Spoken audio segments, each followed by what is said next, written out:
Halo, assalamualaikum warahmatullahi wabarakatuh. Selamat datang kembali teman-teman channel ini bersama saya Radian. Di video kali ini kita akan sedikit berbeda. Kita tidak akan mereview buku, tapi kita akan mereview sebuah artikel. Tapi kita nggak akan nampilin artikelnya. Saya cuma kasih tahu secara lisan gini aja. Jadi ada sebuah artikel di website resmi salah satu cabang olahraga di Indonesia gitu ya, yang mengklaim bahwa prestasi yang dibuat oleh tim nasional Indonesia itu adalah karena kecemerlangan pemimpinnya gitu. Jadi bukan karena pelatih, bukan karena pemain, tapi karena kecemerlangan si pemimpin dari persatuan olahraga ini gitu. Nah, kalau seperti itu konsepnya, karena dia mengklaim prestasinya adalah karena dirinya, sekarang kita akan lihat prestasi apa aja yang pernah dia dapat selama dia menjadi pemimpin dari si federasi ini gitu ya.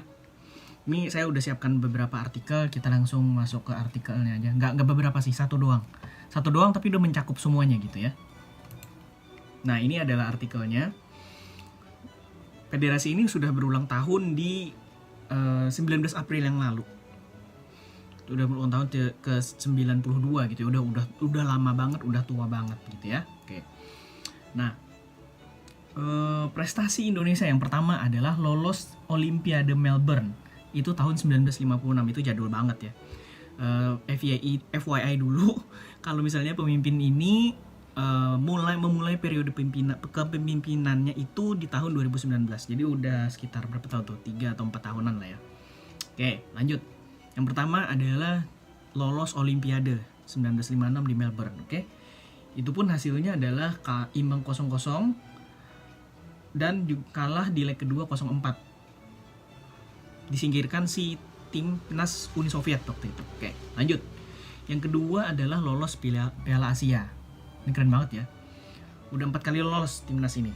Kita lihat tahun berapa aja. Yang pertama adalah tahun 1996, 2000, 2004, dan 2007, 4 kali lolos, oke? 2007 terakhir tuh, 2019 belum ada. Kualifikasi Piala Asia kalau nggak salah baru ini nih, sekarang baru digelar, oke? Dari 4 partisipasi itu, hasil terbaik Piala Asia 2004 di Cina dan Piala Asia 2007 ketika menjadi tuan rumah. Dalam 2 edisi itu, timnas mampu memetik 1 kemenangan dan menelan 2 kekalahan. Itu hasil terbaik tuh, jadi nggak dapet juara, oke? Yang ketiga adalah perunggu Asian Games. Ini keren banget nih. Perunggu Asian Games. Tahun berapa? Itu ada tahun 1962. Asian Games 1962. Oke. Oh, bukan 1962, tapi 1958 di Jepang. Itu perunggu. Oke. Lalu prestasinya di belakang adalah perempat final 1951, kemudian 1954 dan 1986 ini sebagai peringkat keempat. Ya cukup bagus lah ya, meskipun gak dapat piala gitu ya. Terakhir 1986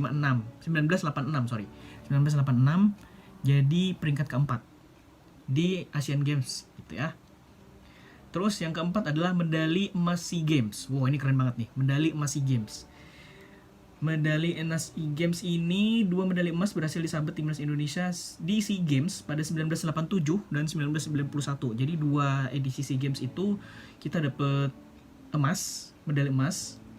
Dan sejak itu kita nggak pernah lagi dapat medali apapun gitu ya di SEA Games. Timnas Indonesia mendapatkan medali perak di SEA Games 1997, 2011, 2013, dan 2019. Kemudian perunggu di SEA Games 1997 dan 2017. Oke. Jadi tahun 2019 yang disebutkan berprestasi adalah ketika timnas Indonesia mendapatkan medali perak di SEA Games. Itu doang. 2019 terakhir. Setelahnya nggak ada tuh. 2020 nggak ada. 2021, 2022, apalagi 2022 baru jalan sih. Oke ya. Itu tahun 2019. Kita cek lagi deh. Biar fair kita cek di tahun 2020 sampai 2021 ada nggak prestasinya ya. 2020 runner up Piala AFF 2020. Nah, ini ada runner up ya. Runner up Piala AFF 2020. Oke. Setelah itu masih belum ada. Kita cek dulu nih, kita cek beritanya ya dari CNN nih. Yang tadi dari bola.net, ini dari CNN Indonesia. Oke.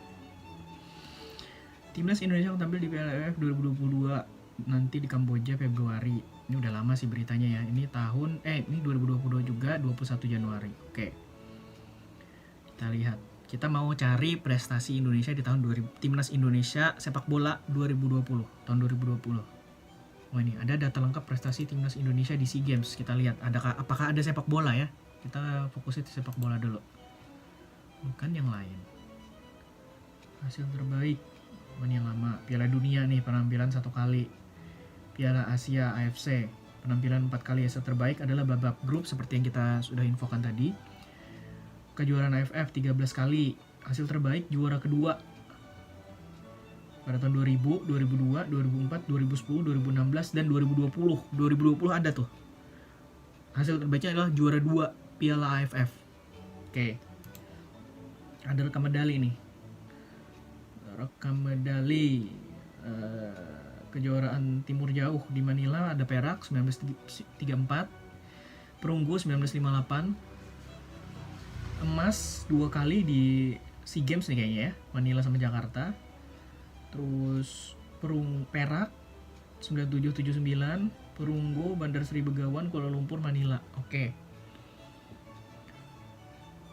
2020 ada berarti. Hasil terbaiknya adalah juara 2 Piala AFF. Oke ya. Jadwal, kita cari jadwal ya. Tadi saya nyarinya jadwal soalnya. Jadwal pertandingan Timnas Sepak Bola Indonesia. Nah, ini adalah pertandingan Timnas Indonesia di tahun 2021 Piala Suzuki AFF nih. Ini yang leg kedua 2 sama. Leg pertama itu kalah 0-4. Nah, berarti kan itu kalah ya. Jatuhnya agregatnya 6-2 gitu. Kalau Piala AFF berarti nggak dapat medali. Jadi prestasinya di 2021 adalah, atau 2020 dalam hal ini karena penyelenggarannya doang diundur, maka di 2020 prestasi Timnas Sepak Bola Indonesia adalah runner up Piala AFF. Oke. Itu yang paling terbaru ya, paling update. Habis itu ini kualifikasi Piala Asia, ini yang terakhir, Piala Asia nih leg 1 dan leg kedua 2021 ya. Oke. Menang 2-1 sama Taipei. Ini kalah di putaran kedua sama UEA 5-0. Kualifikasi Piala Dunia putaran kedua kalah 4-0 dari Vietnam. Ini seri 2-2 sama Thailand. Oke. Kemudian terbaru itu ya, itu tadi ke atas makin lama itu. Nih. Ini menangnya 2-1 terus menang 3-0. Playoff leg 2 dari 2. Okay. Agregat 1-5. AFF, ini final, semifinal, final. Indonesia Bangladesh dibatalkan. Ini friendly match kayaknya ya. Indonesia Timur Leste 4-1. Terus Timur Leste 3-0. Bangladesh ini friendly match lagi. Bangladesh 0-0. Terakhir yang kemarin itu adalah Indonesia versus Kuwait 2-1 di kualifikasi Piala Asia putaran ketiga. Oke, itu sejauh ini itu prestasi dan juga hasil yang didapatkan oleh Timnas Sepak Bola Indonesia gitu ya. Oke, udahlah ini kita tutup ya masalah pembahasan prestasi ini. Kita balik lagi ke artikel yang akan kita bahas kali ini. Di artikel itu dibilang bahwa sosok utama atau tokoh yang bikin Indonesia berprestasi hingga saat ini adalah si pemimpin federasinya ini. Gimana ya? Di tahun 2019, dari tahun 2019 sampai sekarang gitu. Dia merasa si pemimpin federasi ini merasa bahwa dia adalah orang yang berprestasi gitu ketika memimpin. Ya bisa dibilang begitu ya, karena di 2019 itu dia berhasil bikin timnas Indonesia dapetin apa tadi? Ya adalah ya, pokoknya geser aja videonya. Di 2019 itu adalah prestasi Indonesia terakhir sebelum yang 2021 itu juara kedua Piala AFF yang terakhir di Vietnam. Oke. Jadi selama 2019 sampai 2022 sekarang ini dia udah ngasih prestasi minimal 2 lah ya. Di 2019 sama yang di 2021 Piala AFF juara 2 runner up.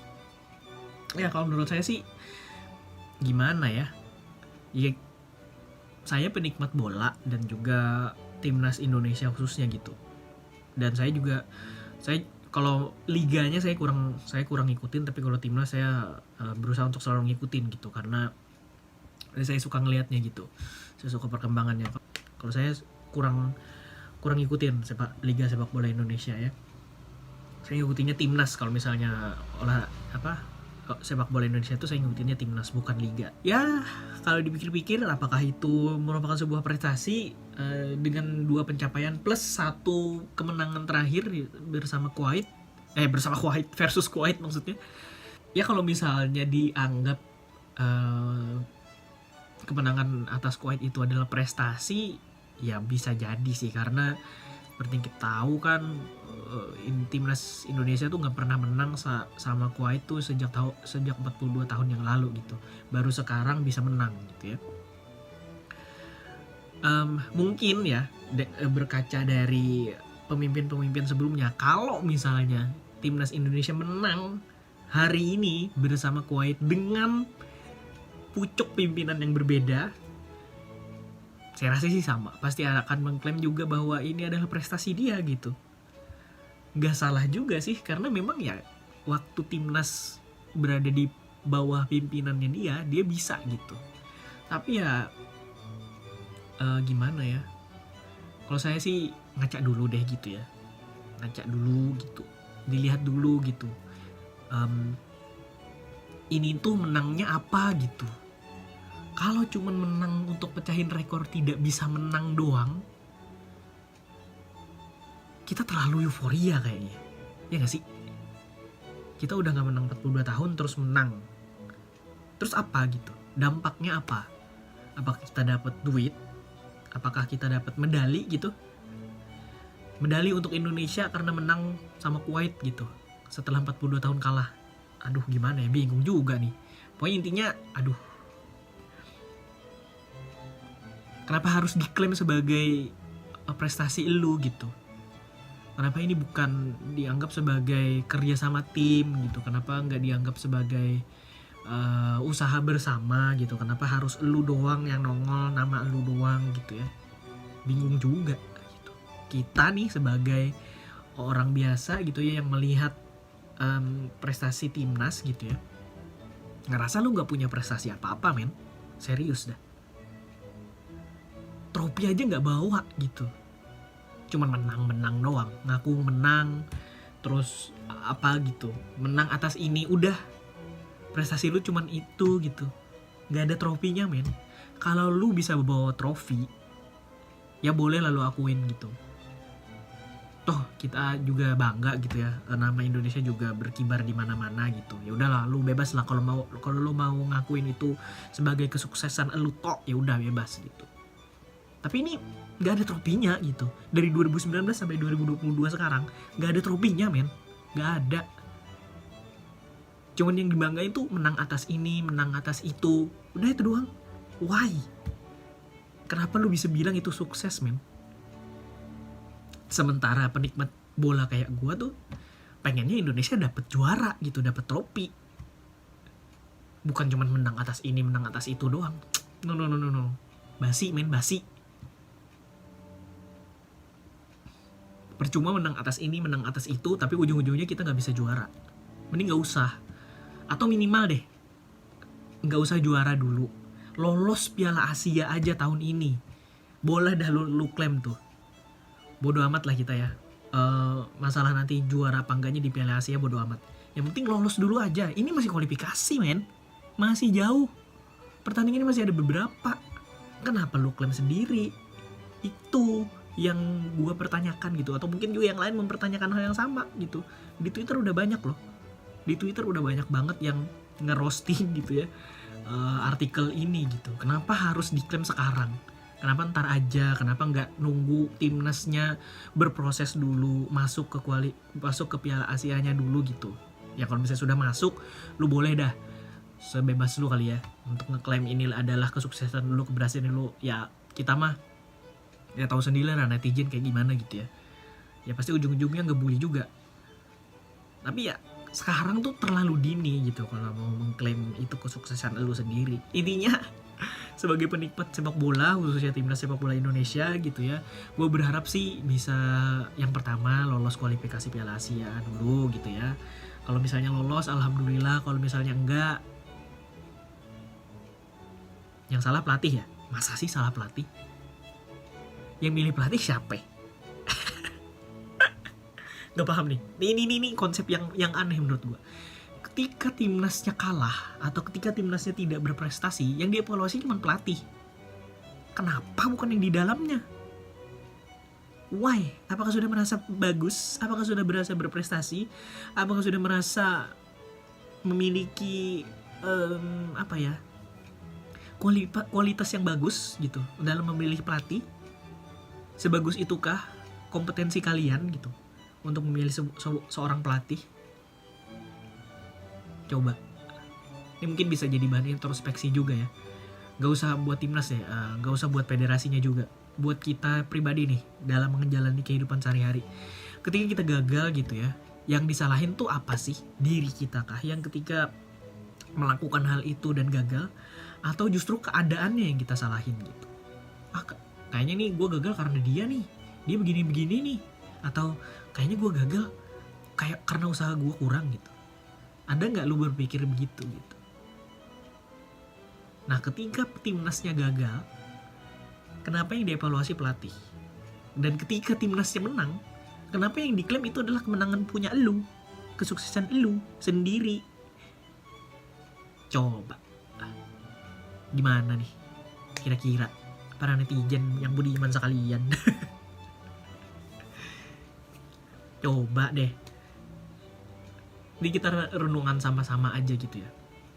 Saya pernah nge-tweet di Twitter tuh, kenapa ketika ada orang berbuat kebaikan gitu atau melakukan suatu keberhasilan, yang diklaim itu adalah keberhasilan semuanya. Tapi ketika ada orang yang berbuat salah, meskipun dia berada dalam satu grup atau komunitas atau apalah gitu ya, itu dianggap kesalahan cuma dia doang gitu, bukan kesalahan semuanya. Kenapa bisa seperti itu ya? Aneh juga sih.